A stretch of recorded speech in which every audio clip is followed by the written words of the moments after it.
Don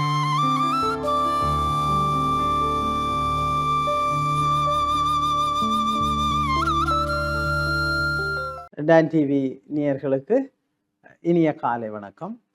இந்த இன்பகரமான பொழுதிலே பலர் அரசாங்க வேலை, தனியார் வேலைகள், பல்வேறு நிறுவனங்களில் வேலை செய்கிறவர்கள் எங்களுக்கு இந்த காலத்தில் அப்போ வெளிநாடுகளை போல வேலைத்தளத்தில் சரியான மன அழுத்தங்களாக இருக்கின்றன. இதுபோல் பல சுற்றிலும் நாங்கள் கதைச்சிருக்கிறோம். அப்போ அதில் என்ன உங்களுக்கு வேலைத்தளத்தில் பிரச்சனை? ஒருத்தர் தனிப்பட்ட மோதலை புரிந்து கொள்ள முடியாமை, நடுநிலையான வழியை காண முடியாத சூழல், இருபுறமும் நல்ல தொடர்பு இல்லை, முரண்பாட்டு கொள்வதற்கான ஒரு தொடர்பை இல்லை, தொடர்பை அறுத்து விட்டுறாங்க, ஒரு அபிவிருத்தியான சூழலை ஏற்படுத்த விடாமல் தடுத்து கொண்டிருக்கிறார்கள். ஆக நான் வேலை செய்கிற இடத்துல எந்த வேலையை நான் உண்டு என் உண்டு வேலை உண்டு செய்ய விடாத சூழ்நிலைகள் காணப்படுகின்றன. இது ஒரு எனக்கு சவாலாக இருக்கிறது, எனக்கு மன அழுத்தம் ஏற்படுகிறது, எனக்கு என்னுடைய வேலையை பூர்வமாக செய்கிற திருப்தி இல்லை, ஜாப் சாட்டிஸ்ஃபேக்ஷன் இல்லை. பாருங்க, ஒரு மன திருப்தி இல்லாமல் நான் வேலை செய்ய வேண்டிய ஒரு சூழலுக்கு ஆட்பட்டிருக்கிறேன். இதுக்கு ஏனையவர் காரணமாக இருக்கிறார்கள்.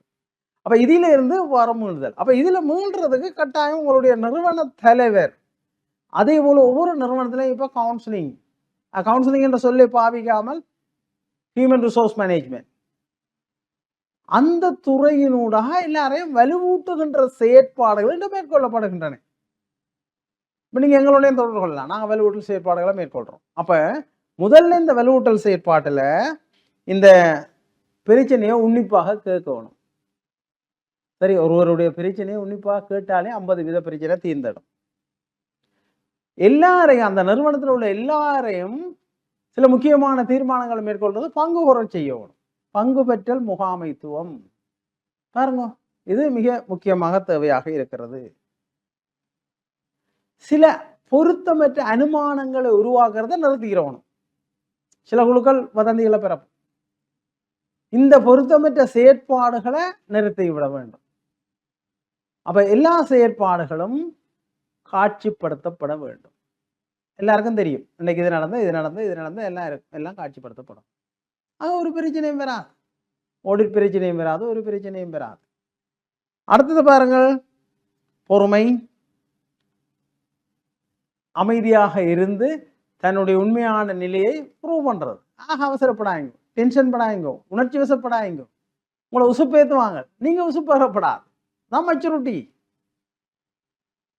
ஓகே ரைட், பிரச்சனை பார்ப்போம். கொஞ்சம் பொறுக்க டக்குன்னு பிரச்சனை தீர்வதற்கான நுட்பங்கள் உங்களுக்கு வரும்.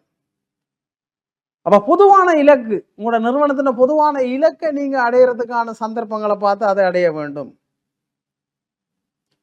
உடல் மொழி, தொடர்பாடல் தேர்ச்சி, தொடர்பாடல் திறன்களை சரியாக பிரயோகிக்க வேண்டும்.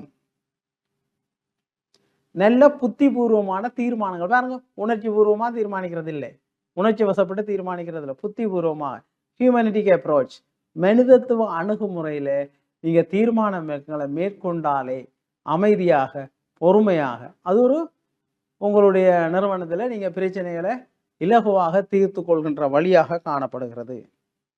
ஆக அப்ப நீங்கள் உங்களுடைய உடல் மொழி, பாடி லாங்குவேஜ், கண் பாருங்க, ஐ கண்டக்ட், இது போல நீங்கள் பேசுதல், நாசுக்காக சில விஷயங்களை நேர பச்சையா படாருன்னு சொன்னா சில பேருக்கு கோபம் பெறும்.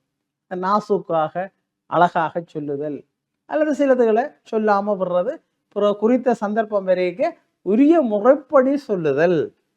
பாருங்க, முரண்பாடுகளை முகாமை செய்தல். முரண்பாடு வரும், வீட்டிலையும் வரும், குடும்பத்திலையும் வரும்.